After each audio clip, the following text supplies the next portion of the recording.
Olá, então nesse vídeo a gente vai começar a trabalhar com o JavaScript. A ideia é focar nos fundamentos da linguagem. A gente vai entender um pouco melhor como funciona o front e o back-end em uma aplicação, que são termos amplamente difundidos na comunidade, aí, né, quem está estudando desenvolvimento de sistemas. E a proposta aqui é então é compreender por que a gente tem que aprender o JavaScript e onde ele é utilizado num primeiro momento, tá? Bom, o porquê do JavaScript?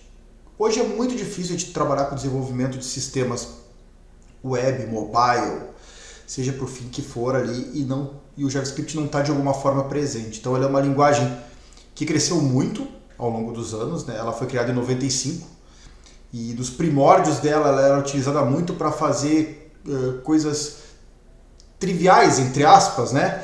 do desenvolvimento de sites, como por exemplo validar um formulário, criar alguma interatividade para o usuário fazer algum tipo de entrada de dados via um prompt, uma caixa de seleção, né? Uma caixa de informação, uma mensagem.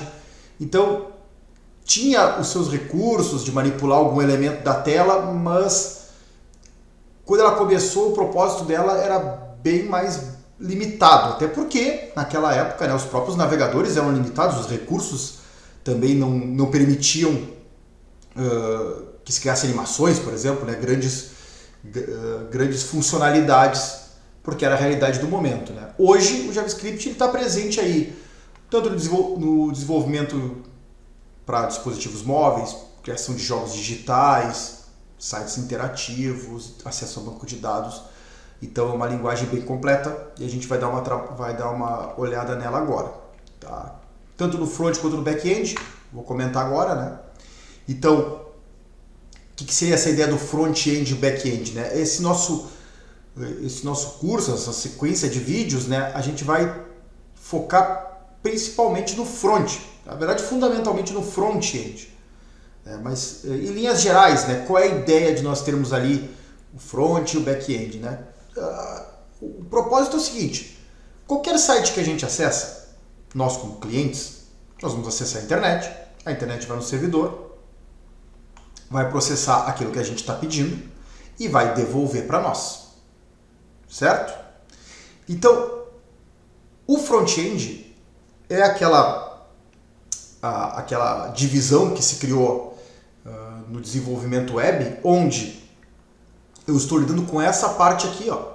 Estou lidando só com a parte do cliente. Eu estou lidando com a forma como o cliente vai visualizar as informações, certo?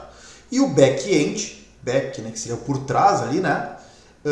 Ele lida com a forma como as informações vão ser processadas no servidor.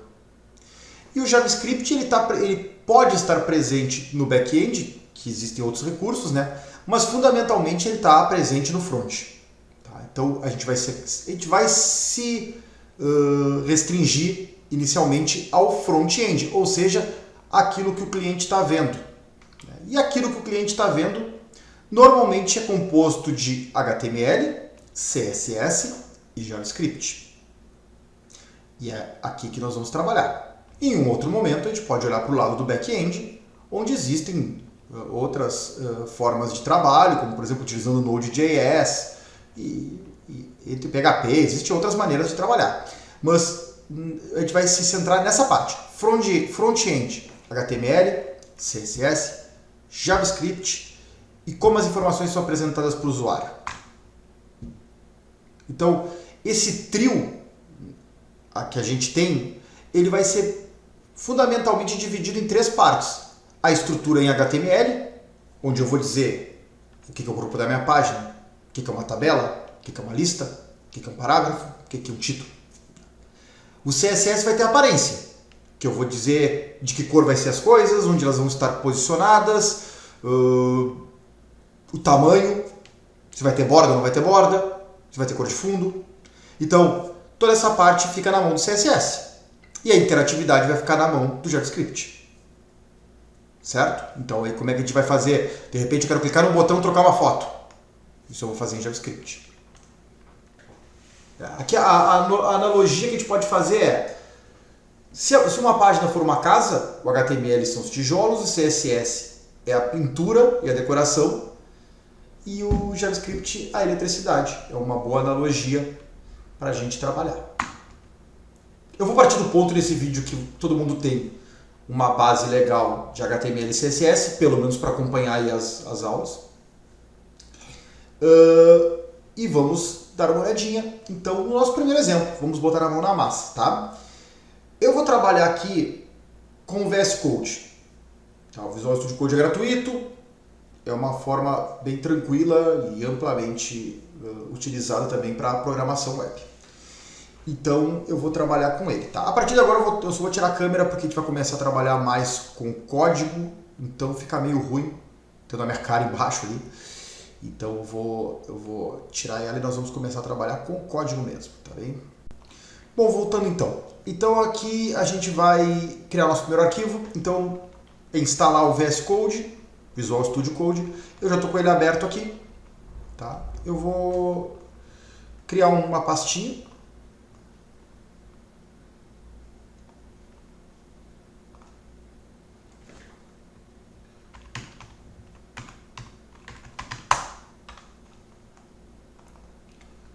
E é essa pasta que eu vou trabalhar.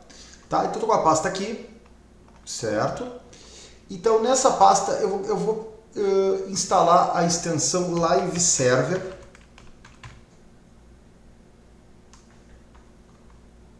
Que é para a gente conseguir fazer alguns... Ah, já tenho ela aqui. Eu estou com ela aqui. Eu achei que eu não tinha. Mas aí quem não tem, é só clicar em extensões aqui, ó. Deixa eu abrir aqui o zoom para eu poder mostrar melhor para vocês. Mas aí é só eu abrir aqui, ó. Eu vim aqui em extensões, aí eu digito Live Server e eu instalo, ok? Tá. Então agora aqui eu vou criar o meu primeiro arquivo. Tá? Eu posso criar um arquivo um arquivo HTML comum, tá? E aí a gente pode criar o nosso primeiro exemplo. Eu estou pensando em criar ele dessa maneira aqui, ó.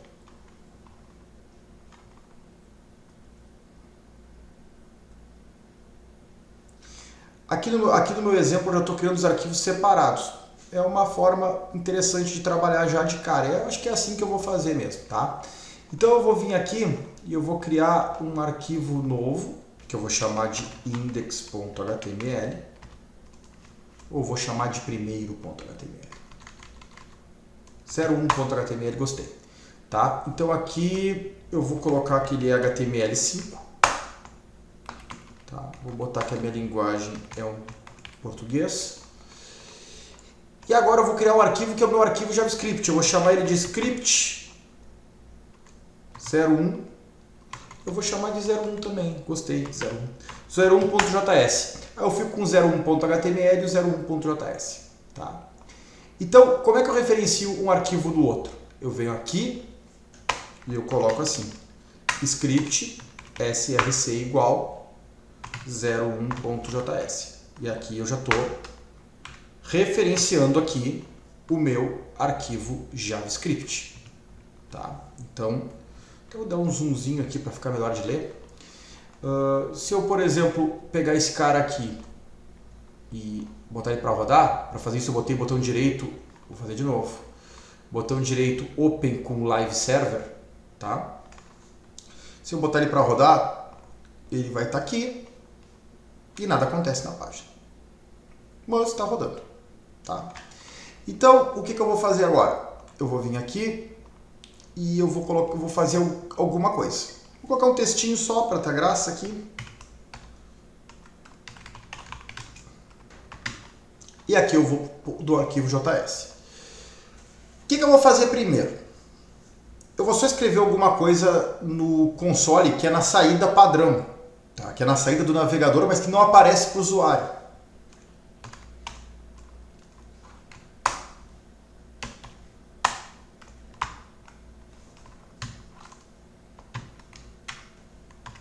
Olá, aqui, deixa eu tirar essa coisa daqui. Olá, esse é o código JS. Então, esse código aqui, esse conteúdo aqui, ele vai escrever essa frase na saída do navegador. Vocês vão ver agora onde que é o lugar. Eu vou vir aqui, eu só vou recarregar essa página, e aí eu vou ver isso aqui, ó. Pode ser com o botão direito.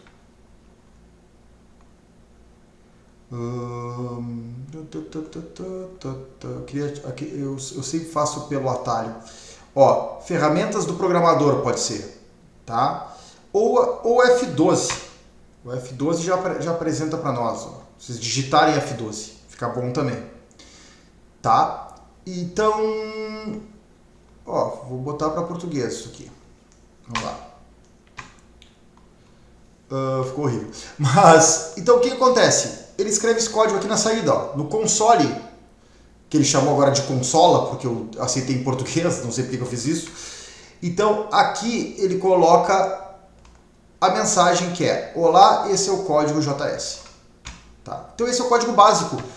Como é que funcionou? Assim, ó, eu vim aqui, deixar tudo aqui visual, né? Eu digitei esse console.log e esse console.log é o que me gerou essa saída aqui. Tá? Então o console.log escreve alguma coisa na saída do navegador. Visualmente para o usuário é irrelevante, isso aqui não serve para nada. Ele serve quando a gente for fazer algum teste, escrever alguma mensagem, assim, que a gente queira ver do nosso código. Então a gente usa bastante para depurar o código, para tentar achar erro, tá? Aí ele é bem útil. Quando a gente não quer interface, nesse caso. Mas nesse caso aqui vamos pensar que a gente quer interface, tá? Então eu estou com o meu console.log, mas eu não quero só o console.log, eu quero escrever alguma coisa para o usuário. Tá? Para isso, a gente usa o alert.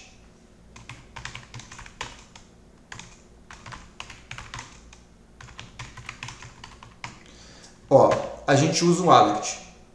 Olha lá o que aconteceu. Agora sim o usuário ficará feliz. Ó, rodei a página. Agora sim o usuário ficará feliz. Porque o alert é uma mensagem que vai me aparecer dessa forma aqui. Ela dispara para o usuário. Tá? Agora, todo esse basicão do basicão, assim, para a gente pegar a ideia de como é que é a entrada, a saída. Por enquanto só temos saída. Temos o console.log e temos o alert. Tá? Agora eu vou mudar isso aqui um pouquinho. O comentário já vou mostrar para vocês como é, que é assim, ó. 2 barras. Tá? Não quero mais isso. Deixa comentadinho. Vamos para outro exemplo.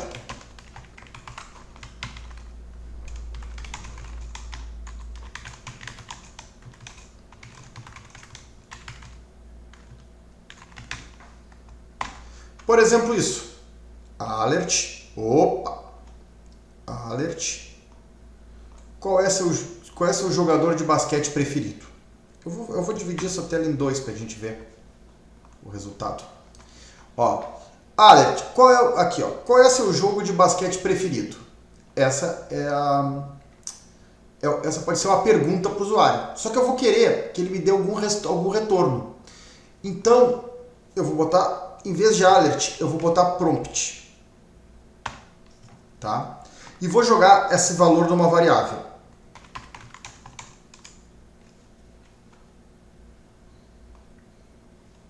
Tá? Então, vamos ver o que acontece. Qual é o seu jogador de basquete preferido? Vou botar que é LeBron James. Feito? Aceitou a entrada. Agora eu vou querer escrever isso de alguma forma. Então vamos escrever lá no console. Para não ficar tendo que fechar sempre, ficar sempre com abinhas. E já vou aproveitar e vou perguntar qual é o número da camisa.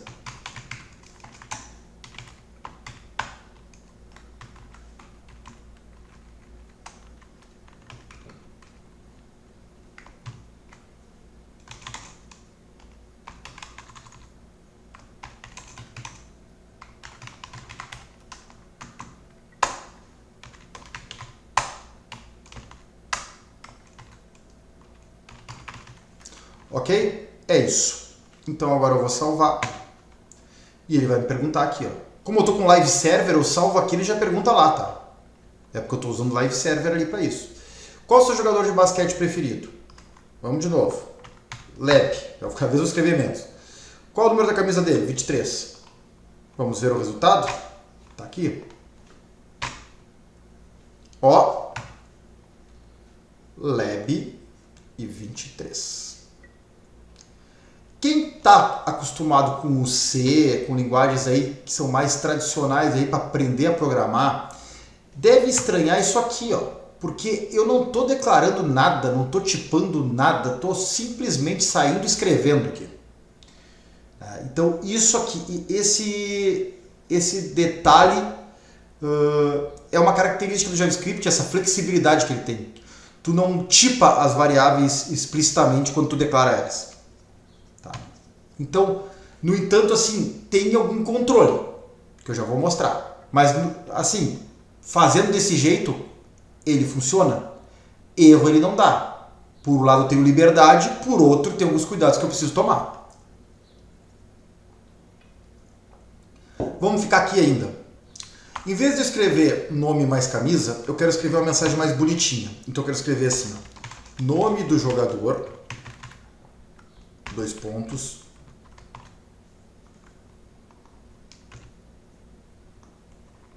nome, mais, vou botar só número, 2 pontos, mais camisa. Então, vou mostrar aqui o exemplo e vocês já vão... Espera aí que eu não quero mais, espera aí. Tá. Notem que ele colocou... Cara, ele colocou... Eu esqueci de tirar o de baixo, mas... Botou aqui, ó. O nome do jogador é esse aqui. O número da camisa é 2. Eu posso dar um espacinho aqui. Acho que, se não me engano, é barra N que eu quebro a linha. Vamos ver. LeBron James. 23. É isso mesmo. Então, aqui. Nome do jogador, LeBron James, número 23. Eu botei esse barra N só para quebrar a linha do visual, tá? Mas o que eu quero mostrar aqui, o concatenador de string é o mais. Tá? Então, por padrão, ele está aceitando tudo como texto. Entrou aqui os dados, entrou como variável de entrada, entra como se fosse string mesmo. É uma string. Então, ele já concatena e mostra para nós do jeito que a gente espera. Então, esse aí é um exemplo já de utilização das variáveis e também da saída. Ok? O que mais? Agora a gente pode fazer algumas outras coisas aqui. Então, como eu comentei, até vou abrir aqui na apresentação, para não fugir totalmente. Como eu comentei...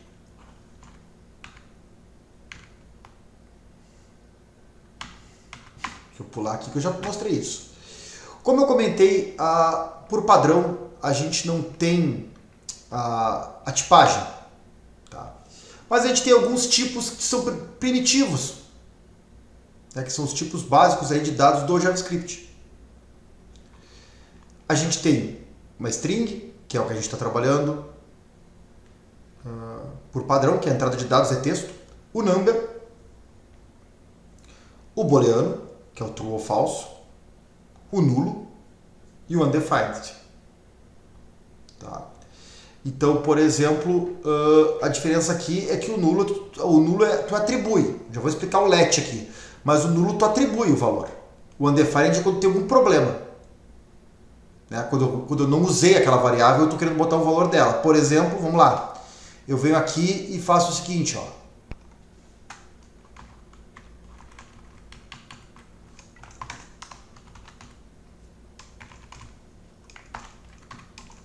Isso aqui.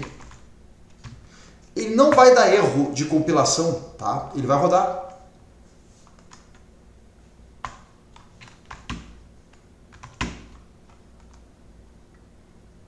Ó. Achei que ele ia aceitar. Não, ele deu erro realmente. Eu achei que o undefined dele ele ia deixar passar. Mas como eu não declarei, ele deu erro. Mas seria aqui, ó, team is not defined. Então ele está indefinido. Mas para aparecer o undefined, eu acredito que eu tenha que declarar. aí eu já aproveito e puxo o outro tema nosso. Deixa eu ver se vai assim.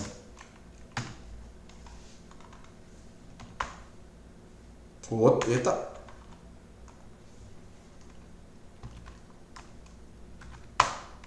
Correto, exatamente isso. O que acontece? Agora ele não deu erro, mas ele deu o undefined aqui. Tá? Por quê? Para ele não dar erro, eu não posso deixar pelo menos de declarar a variável. Eu comentei que a declaração ali a gente pode seguir usando e tudo bem. Foi legal que esse já mostrou um exemplo de que o tudo bem até ali. Né? Porque eu tenho aqui um time que se eu não declaro aí, pô, e é um fator positivo da linguagem, algum controle é importante ter, né? Então assim, se eu não declaro, vai dar erro. Tá? Se eu não declaro, vai dar erro. Vou botar um valor padrão aqui para não ter que ficar digitando toda hora, tá?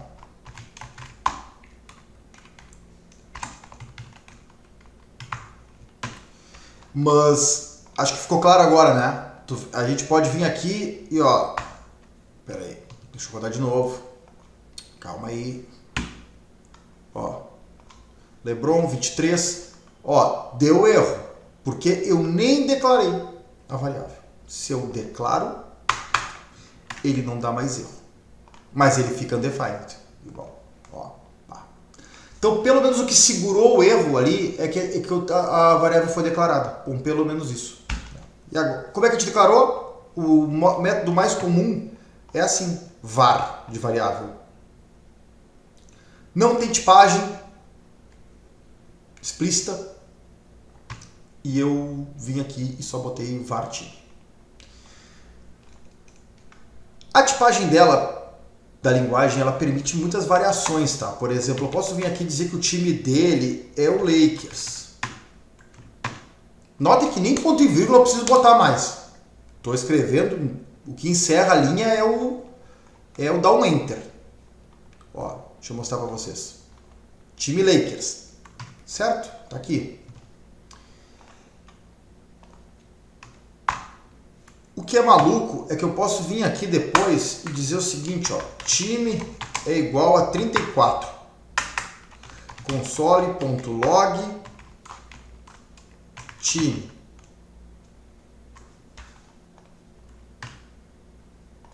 Olha que loucura.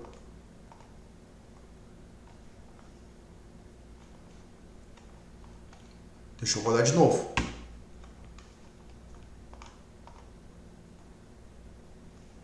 Onde é que eu disse que o time é 34? Aqui embaixo. Olha só que interessante, ó. Eu vim aqui e ele me disse... Ô, droga. Eu tô errando aqui o atalho. Tá aqui. Ó, os dados dele estão aqui, tudo certinho. E agora ele já me disse que o número é 34 já em azul, que indica o tipo, que é o numérico. Então, notem como eu posso, diferente de linguagens mais fortemente tipadas, né? Tô fazendo analogia aqui, pô, a gente tem o C, né? Que normalmente o pessoal aprende a base da lógica. Poxa, ali tu não tem condição de fazer isso, né? Então, eu declaro uma variável e eu troco o valor dela e consequentemente, o tipo dela e tá tudo bem. Então, essa é uma característica do JavaScript. Como eu comentei, tem o lado bom e o lado ruim. Lado bom, tenho flexibilidade. Lado ruim, o que eu faço com essa flexibilidade? Se eu não souber o que eu estou fazendo ou fizer uma programação muito sem cuidado, sem controle, o controle está na minha mão. Aí eu posso acabar tendo problemas. Então aí no próximo vídeo eu vou apresentar para vocês outras circunstâncias e aí a gente vai trabalhar com tipagem e com alguns outros comandos do JavaScript, como estruturas condicionais de repetição também. Então aguardo vocês até o próximo vídeo.